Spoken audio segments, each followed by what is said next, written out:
살아계신 하나님, 오늘 이 새벽도 어김없이 찾아오는 새벽이지만 새로운 마음과 하나님을 더욱 사랑하는 마음으로 하나님 앞에 나와 기도하며 찬양하며 말씀을 들을 수 있도록 은혜 베푸신 것을 진심으로 감사합니다. 오늘 하나님께서 부어주시는 새로운 은혜로 이 하루를 하나님을 위해 살아갈 수 있기를 간절히 소망합니다. 나를 위해 십자가에 죽으셨다가 다시 살아나신 그 주님을 주인 삼았기에 이제 그분의 뜻대로 그분이 하라고 하시는 일을 하며 오늘 이 하루가 하나님 앞에 온전히 드려질 수 있도록 도와주시옵소서. 하나님, 영적 어린아이에서 영적 청년기로 올라가 말씀이 안에 거하며 그리하여 강한 자가 되므로 흉악한 자, 악한 자를 이길 수 있도록 은혜를 베풀어 주시고 더욱더 자라 태초부터 계신 예수 그리스도를 더욱더 알아가는 영적 성장이 있게 하여 주시옵소서. 육신적인 그리스도인이 아니라 성령의 충만함을 입고 성령의 지배를 당하고 성령께 이끌리는 삶을 통해 신령한 사람으로 자라갈 수 있기를 간절히 소망합니다. 성령 충만하지 못하게 하는 육체의 소욕, 정욕과 욕심을 오늘도 십자가 앞에 다시 내려놓사오니 우리로 하여금 오직 성령의 소욕에 이끌리는 삶을 살게 하여 주시옵소서. 하나님, 50일 기도학교가 이제 내일 하루를 남겨두고 있습니다. 오늘까지 모든 안전과 모든 49번의 시간을 지켜주신 하나님께 감사드리며 내일 유종의 미를 거두어서 하나님 앞에 큰 영광 올려드릴 수 있도록 은혜 베풀어 주시옵소서. 오늘 이 새벽에도 저희들과 함께 하실 하나님을 기대하면서 귀하신 예수님의 이름으로 간절히 기도드립니다. 아멘. 오늘 49장 교재 212쪽입니다. 하나님 말씀은 사사기 20장 18절부터 26절까지 말씀입니다.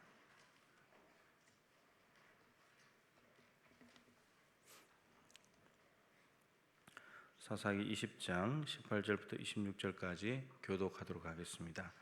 이스라엘 자손이 일어나 베델에 올라가서 하나님께 여쭈어 이르되 우리 중에 누가 먼저 올라가서 베냐민 자손과 싸우리이까 하니 여호와께서 말씀하시되 유다가 먼저 갈지니라 하시니라.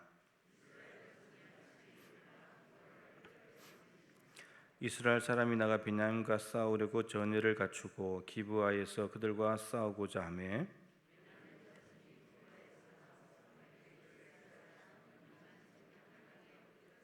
이스라엘 사람들이 스스로 용기를 내어 첫날 전열을 갖추었던 곳에서 다시 전열을 갖추니라.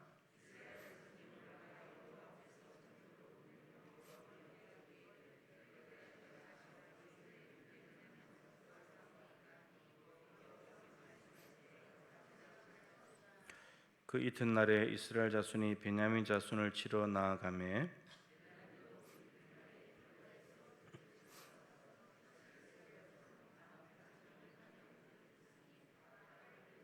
같이 읽죠. 이에 온 이스라엘 자손 모든 백성이 올라가 베델에 이르러 울며 거기서 여호와 앞에 앉아서 그날이 저물도록 금식하고 번제와 화목제를 여호와 앞에 드리고. 아멘. 기도를 계속하라 라는 제목인데 제목만 봐도 기도를 계속해야 된다는 걸 아는데 뭐든지 지금 이제 영적 성장에 대한 부분인데 뭐든지 성장을 하고 또 실력이 나아지고 또 아는 지식도 많아지게 되고 뭔가를 터득하고 뭔가를 잘 하려면 계속해야 됩니다. 그럼 한두 번 해가지고 뭘 많이 알게 되고 잘하게 되고 이런 것은 이제 선천적으로 뭔가 재능을 타고 났으면 몰라도 나머지 것들은 성장하고 자라가고 더 잘하게 되려면 반복하는 거고 계속하는 거고 지속하는 방법밖에 없죠. 그래서 운동 선수들도 올림픽, 월드컵 이런 거 위해서 4년 동안 준비를 하잖아요, 그죠? 그 한 번 시합에 나가서 그 한 30초 1분 되는 그거 하려고 4년을 준비를 하잖아요. 또 그렇게 해서 가도 또 이제 매달 또 못 할 때도 많고 그렇게 돌아가 또 4년 동안 또 하는 거고 또 하는 거고 이렇게 되는 거죠. 요즘 TV에 보면 가끔씩 뭐 세상에 이런 일이나 이런 데 보면 한 가지 직업을 30년, 40년 하는 그런 사람들 있잖아요. 전문가들. 계속 하니까 그 분야의 실력이 늘어나는 거죠. 누구도 따라올 수 없는 그런 실력자가 되는 거죠. 기도도 마찬가지로 계속 해야만 됩니다. 기도를 계속해야 기도의 세계가 깊어지는 거고 기도가 더 이제 하늘을 뚫고 올라가는 영적 돌파도 일어나게 되는 거고 그렇게 되는 거죠.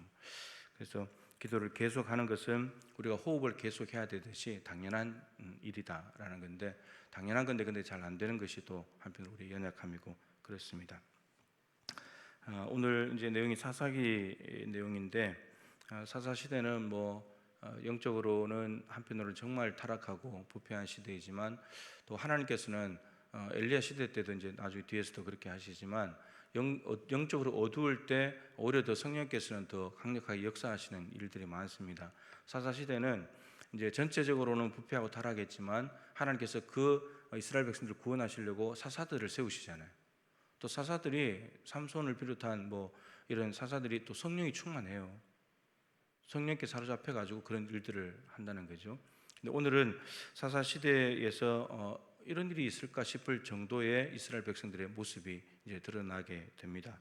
크게 보면 이제 두 가지 모습일 텐데 우선 오늘 20장 내용을 좀 이해하려면 19장과 연결이 되어 있습니다. 19장부터 시작된 이야기가 20장까지 이제 이렇게 연결이 되고 21장까지 마지막 장까지 사실은 연결이 됩니다. 19장에 이제 보게 되면 레위인이 나오는데 레위인은 이제 야곱의 넷째 아들이고 셋째 아들이죠. 셋째 아들이면서 그 지파에서 이제 제사장들이 나오잖아요. 아론 계열 대제사장도 나오지만 비아론 계열의 제사장들도 나오는 그런 가문인데 이제 성막에서 섬기는 제사를 드리는 일을 주관하는 사람이죠. 구별된 사람이기 때문에 좀 제약되는 절제해야 되고 다른 일반 백성들이 하지 못하면 안 되는 일들 해도 되는 일을 안 해야 되는 것들이 많이 있죠. 그 중에 이제 결혼을 하는 부분에 있어서도 첩과는 결혼을 할 수가 없는데 근데 이 레위인이 19장 1절에 유다 베들레헴에 살고 있는 첩을 얻었습니다.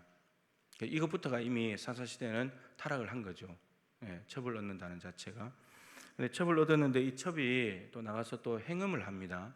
다른 남자들하고 잠을 자고 돌아다니다가 친정으로 가가지고 4개월 동안을 거기에 또 머물고 있습니다. 그래서 이 레위인이 기다리다 못해서 유다 베들레헴에 자기 첩을 데리러 갑니다. 데리러 가서 이제 그 돌아가 장인 어른이 또 술 한잔 먹고 가라고 또 좀 며칠 있다 가라고 그래서 며칠 동안 이렇게 시간을 지체하다가 길고 작정하고 이제 떠나서 이제 다시 자기 집으로 돌아오는데 돌아오는 길에 베냐민 땅에 있는 기브아라 하는 곳에 가서 유숙을 하게 됩니다. 그때 이제 어떤 노인이 나타나 가지고 우리 집 와서 이제 쉬고 가라고 그렇게 갔는데 이 그 아브라함의 조카 롯이 살고 있던 그 소돔과 고모라도 그랬듯이 그때도 이 동네 불량배들이 몰려와 가지고 이제 그 여자를 내놔라는 겁니다. 우리가 그들과 상관하겠다.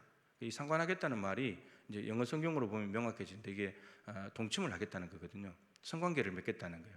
그 불량배들이니까 집단이죠. 집단이 와가지고 여자를 내놔라는 거예요. 그래서 이 노인이 자기 집에 딸이 있다고 그리고 딸과 이 철을 내줄 테니까 너희들이 마음대로 해라 이렇게 되는데 소돔과 고모라 롯데도 마찬가지지만 나그네를 대접한다는 것은 최고의 가치가 있는 일로 여겼습니다.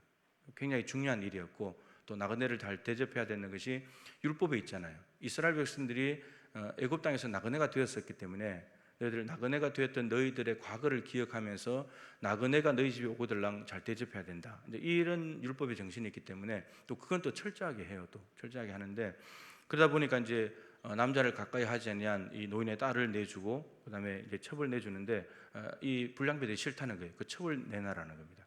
그래서 이제 그 첩을 내줬는데 그 첩을 이 불량배들이 집단으로 밤새도록 성폭행을 하고 그래서 새벽에 놓아줬는데 그 노인 집에 유숙하고 있던 그 집 앞에 대문에 와서 죽어버린 거예요. 이게 사사시대예요. 사사시대. 참 뭐 지금도 어쩌다가 일어나는 일이 한데 집단 성폭행, 얼마 전에도 중학생들인가요? 집단 폭행을 했죠. 성폭행이 아니고 집단으로 폭행하고 막 이런 일들이 벌어지는데 참 무시무시한 시대입니다. 그래서 이 레위인이 하도 이게 이제 화가 나가지고 어떻게 이스라엘 백성들이 이렇게 할 수 있는가 이제 이렇게 됐잖아요. 그래가지고 그 첩의 시체를 12토막을 냈죠. 그래서 12지파에게 다 보내버렸어요. 그 당시에는 여호수아 지나서 사사 시대니까 여호수아가 가나안 땅을 정복하고 그다음 지파별로 땅을 분배를 해줬잖아요. 예. 그때 이제 지파 동맹체라고 하는데 암픽티오니라고 합니다. 그 지파별로 흩어져서 살아가는데 다른 말로 하면 이제 구심점이 없는 거죠. 그래서 이제 사사 시대가 지나면서 사무엘이 나타나고 그다음에 사울 왕이 나타나는 구심점이 생겨나는 쪽으로 가는 거죠. 근데 이 지파 동맹체가 레위인들이 각각 자기 12지파에 흩어져 들어가 있어서 지파별로 뭔가가 제사가 이루어지고 이런 상황이었는데 근데 오늘 이 레위인이 보낸 이 시체를 보게 되면서 정말 어떻게 우리 이스라엘 땅에 이런 일이 있지 그러면서 이 11지파가 베냐민 지파 빼고 다 모여버립니다. 한 자리에. 이게 사사 시대에서 어떻게 이런 일이 있지 싶을 정도로 이게 연합을 하는 것이 이 장면이에요. 이 장면입니다. 그리고 오늘 이제 읽을 때 보셨지만 이스라엘 백성들이 3번씩 기도합니다. 3번씩이나 이렇게 기도하면서 살아갈 날이 없었는데 사사 시대는 이 마지막에 와서 이러한 모습을 보여주고 있다는 거죠. 그래서 이스라엘 자손들이 그 시체를 보고는 다 모여든 겁니다. 11지파들이 다 모여가지고 이게 어떻게 된 일이냐 레위인에게 자초지정을 듣고 그러면 우리가 가서 기브아 사람들 그 불량배들을 혼을 내줘야 되겠다, 진멸해야 되겠다 이렇게 된 겁니다. 징계를 하자 이렇게 됐는데 가서 기브아 사람들에게 갔는데 문제는 기브아 땅이 베냐민 지파 땅이거든요. 사울이 나중에 거기서 나오잖아요. 사울 임금이. 근데 베냐민 사람들이 당연히 그 기브아에서 그런 짓을 한 사람을 내어주면 문제가 쉽게 해결될 건데 베냐민 사람들이 기브아 사람들 편을 들어버립니다. 왜 우리 지파 땅에 들어와서 너희들 그러냐? 그러면서 그 불량배들을 안 내주는 거죠. 편 들어버린 거예요. 그래서 이게 어떻게 됐냐면 11지파하고 베냐민 지파하고 싸움이 나게 된 거예요. 이제 오늘 그 장면입니다. 네. 이스라엘 땅에 이런 끔찍한 일이 벌어져 가지고 이제 동족 상잔에 11지파 대 한 지파가 전쟁을 해야 되는 이런 상황이 벌어져 버린 거예요. 자, 그런데 오늘 이제 본문에 이제 이렇게 들어갑니다. 그래서 들어가게 되는데 오늘 이스라엘 자손들이 11지파가 이 전쟁을 앞두고 하나님 앞에 엎드려 기도하는 모습이 이제 나온다는 거죠. 3번씩이나 기도하는 모습이 나옵니다. 우선 한 가지씩 한번 따라가 보도록 하겠습니다. 자, 첫 번째 어떻게 기도를 했습니까? 여쭈어 기도했습니다. 자, 18절 말씀 다시 한번 읽어보죠. 이스라엘 자손이 일어나 베델에 올라가서 하나님께 여쭈어 이르되 우리 중에 누가 먼저 올라가서 베냐민 자손과 싸우리까 하니 여호와께서 말씀하시되 유다가 먼저 갈지니라 하시니라. 여러분 뭔가 일을 시작하기 전에 하나님께 여쭙는다는 것은 하나님의 뜻을 묻는 거죠. 하나님은 어떤 계획을 갖고 계신지 하나님의 뜻은 무엇인지를 여쭙는 겁니다. 그러니까 참 좋은 태도죠. 전쟁을 하기 전에 이게 감정적으로 즉흥적으로 충동적으로 어떤 처리할 것이 아니라 하나님께 먼저 여쭤본다는 것, 이건 굉장히 좋은 태도예요. 하나님이 너무 기뻐하시는 모습인 거죠. 모습입니다.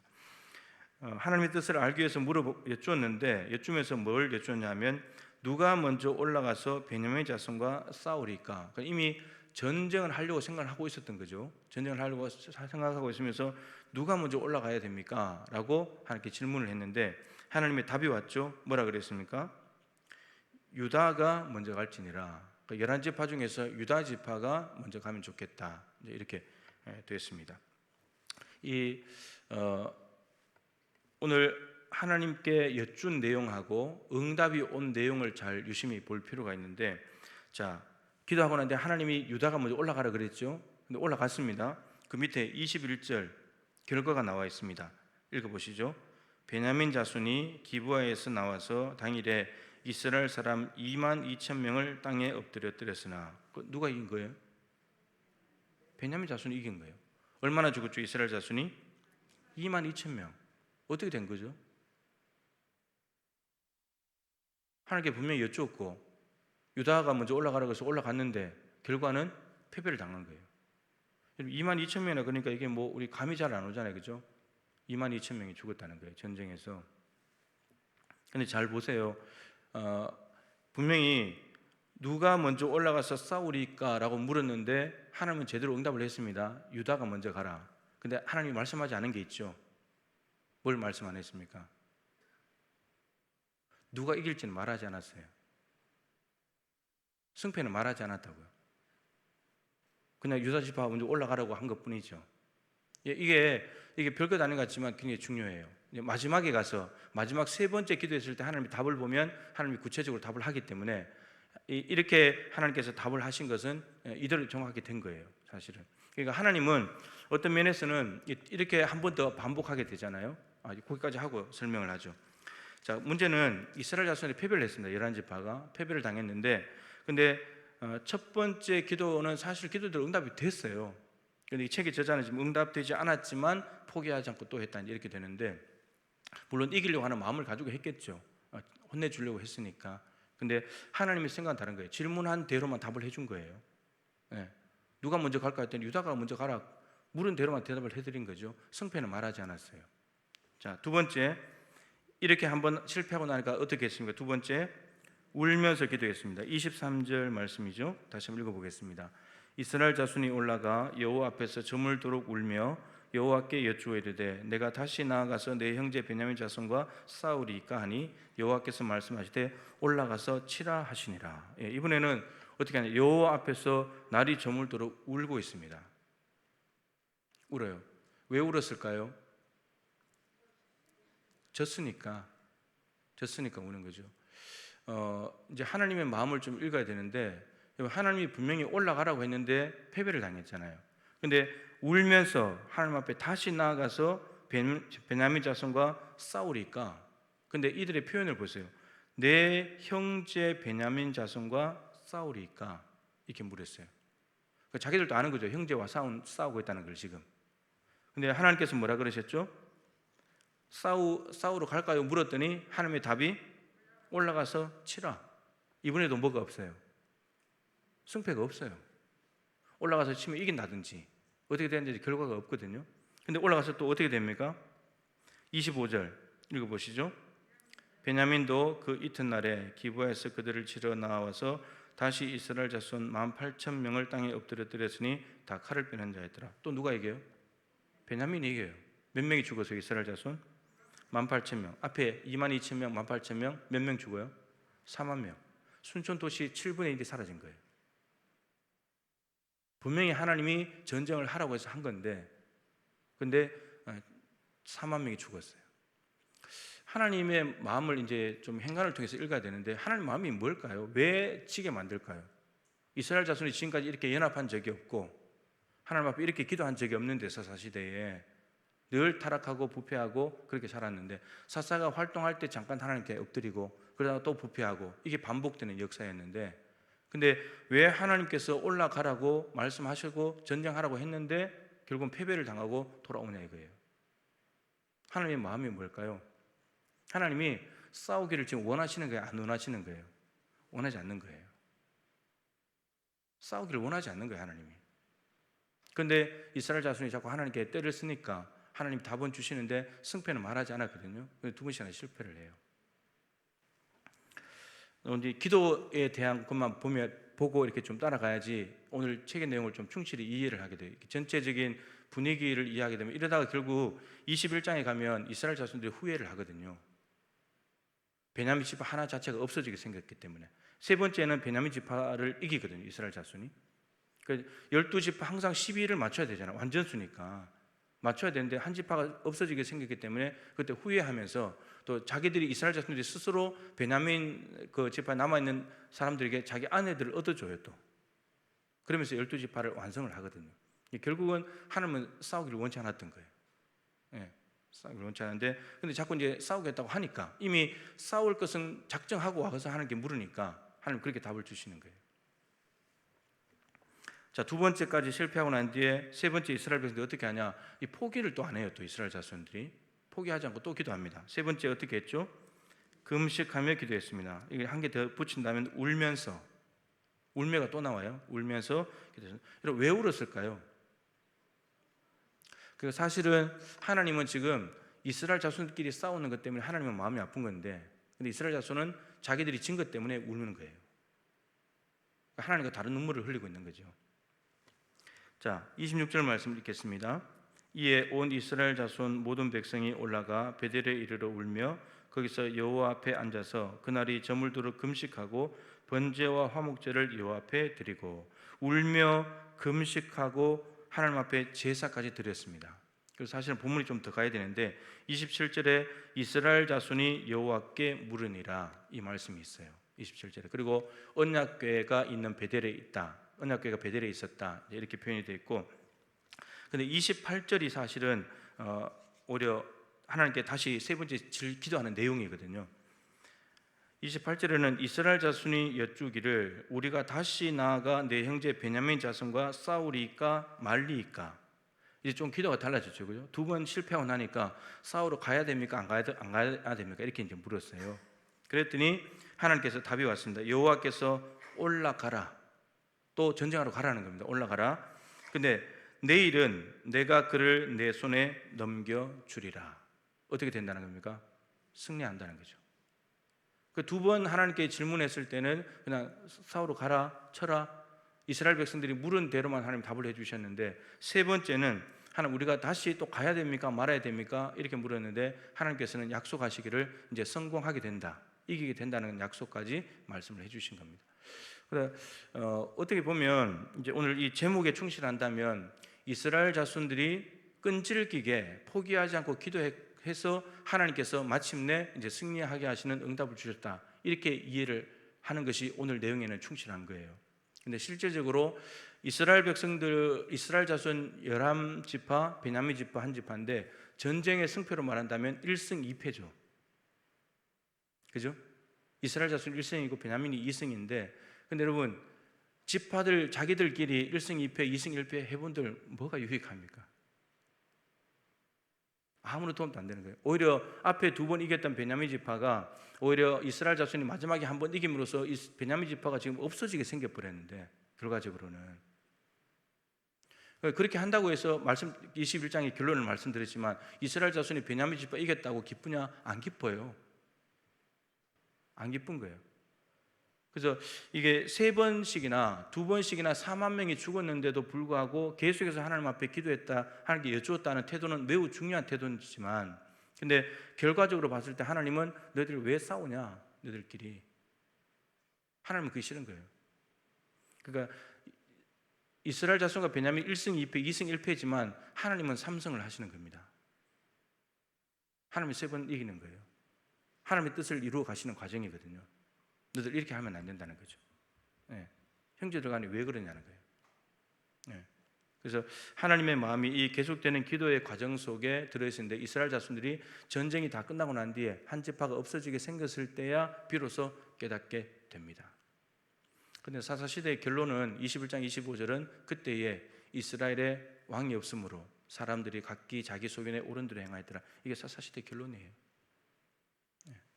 그러니까 주제와는 좀 어울리지 않는 모습이잖아요. 이스라엘 자손들이 연합을 했고 더군다나 세 번씩이나 기도했고, 근데 이게 사사시대의 결론하고 비춰본다면 굉장히 다른 모습 같지만, 근데 사실은 이 전쟁이 이기고 지고에 따라서가 아니고 그 전쟁하는 그 자체가 어두운 현실이죠. 이스라엘 백성의 어두운 현실인 거예요.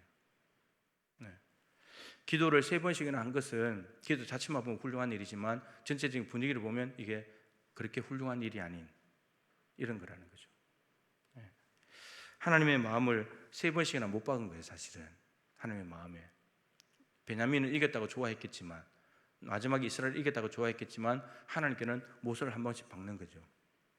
나중에서야 하나님의 마음을 깨닫게 되는 것이고. 자, 아무튼 오늘 그럼에도 불구하고 이 책의 주제에 충실한다면 이런 기도를 계속하는 것이 너무 중요하다. 두 번씩이나 실패했는데 이런 4만 명이 죽었으면 이제는 접을 만도 하잖아요. 이제 안 되는 거구나. 더 이상 우리가 죽을 수가 없다. 베냐민 지파를 혼내려고 하다가 지금 우리가 더 지금 패배를 당하게 생겼으니까 더 이상은 전쟁 안 된다, 이렇게 될 수도 있는데, 근데 하나님께 끝까지 기도하는 이스라엘 백성들의 모습, 하나님께 묻는 모습들은 굉장히 중요한 모습이라고 할 수 있겠습니다. 찰스 피니라고 하는 이 부흥을 일으켰던 분이 이제 이런 말을 했다고 합니다. 죽을 만큼 기도해라. 죽을 만큼. 여러분, 죽을 만큼 기도하는 사람들이 야곱이 있죠. 한도 뼈가 부러지도록 기도하고, 예수님도 땀방울이 핏방울이 되도록 기도하고, 천사가 나타나 힘을 도와야 될 만큼, 죽을 만큼 기도하는 거죠. 기도가 너무 중요하니까. 그래서 이렇게 해야지 영적으로 자라가게 되는 것이고 성장하게 되는 것이고, 그래서 위기의 때에, 어두운 시대에 빛을 발하는 그러한 사람들이 될 수가 있는 거죠. 이 시대도 기도자들이 필요합니다. 기도의 파수꾼들이 필요한 시대입니다. 시대가 어두우면 어두울수록 하나님은 그런 사람들을 준비시키고 계시거든요. 일하지 않는 것이 아닙니다. 아까 말씀드린 사사시대가 전반적으로 어두운 시대지만, 그러나 중간중간에 사사들이 일어나서 그 시대를 평온하게 만들고 40년, 80년 동안 이스라엘 땅에 평안을 가져온 사람들이 사사들인데, 하나님이 세우신 사람들이에요.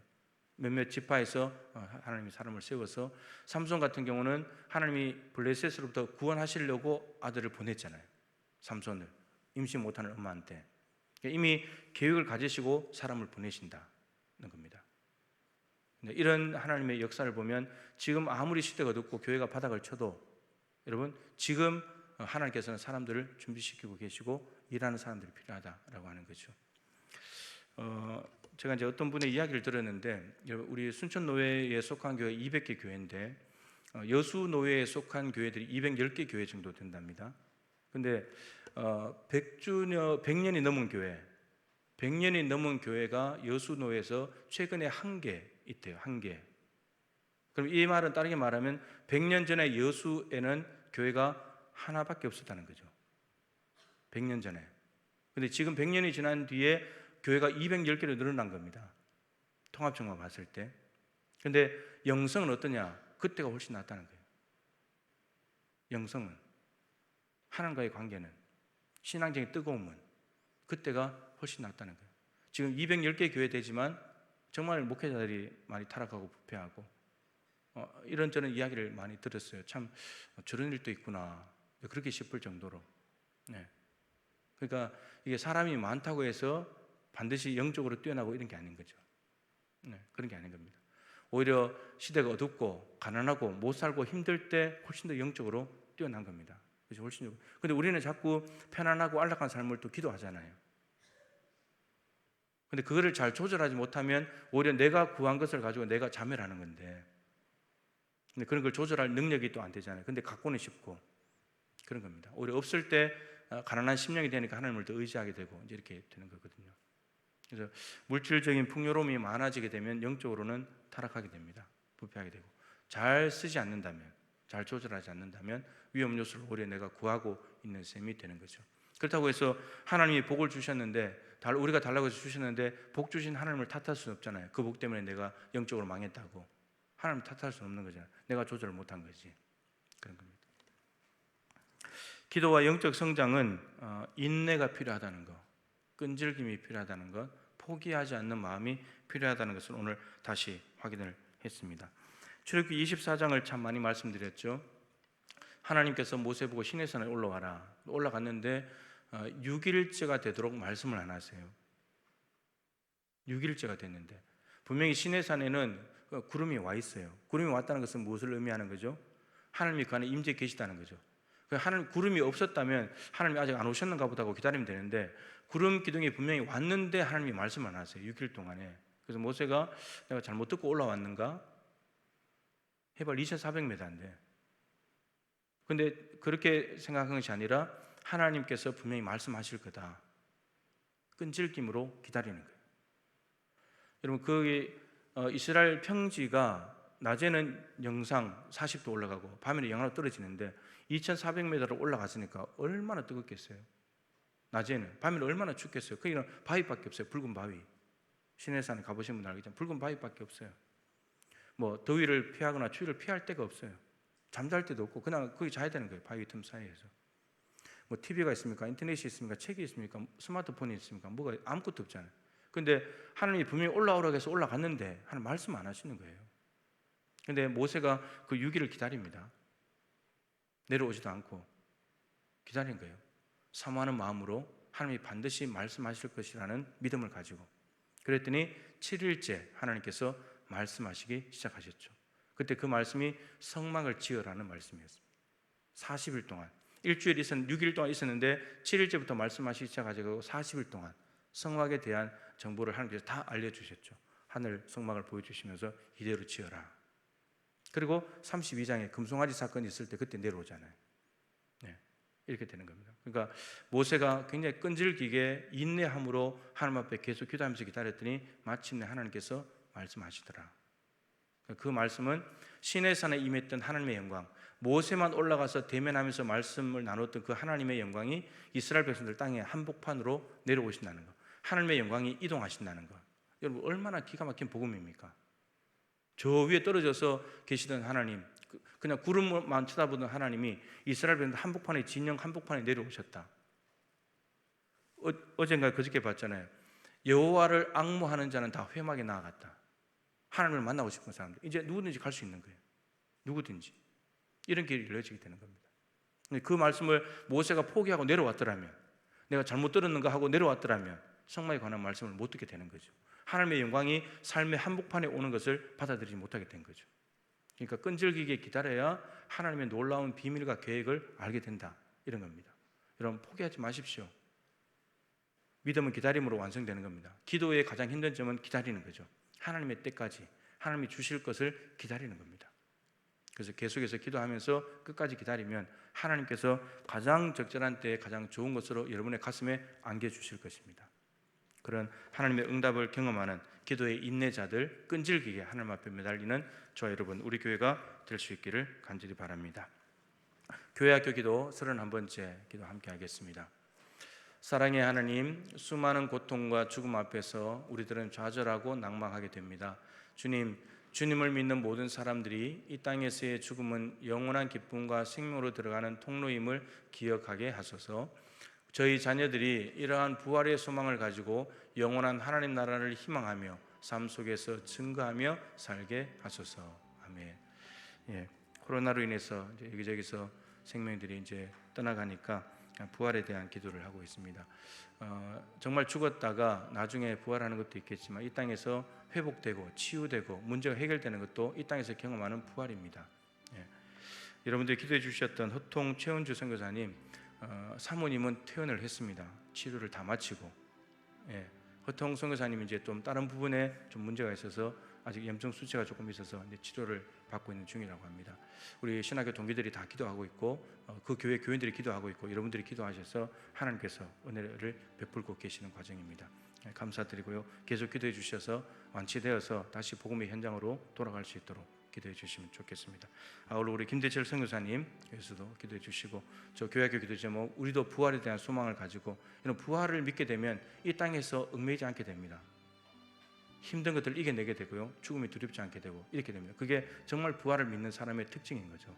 근데 이런 요소들에게서 이겨내지 못한다, 자유함이 없고 평안이 없다고 하면 부활 신앙을 점검해 봐야 돼요.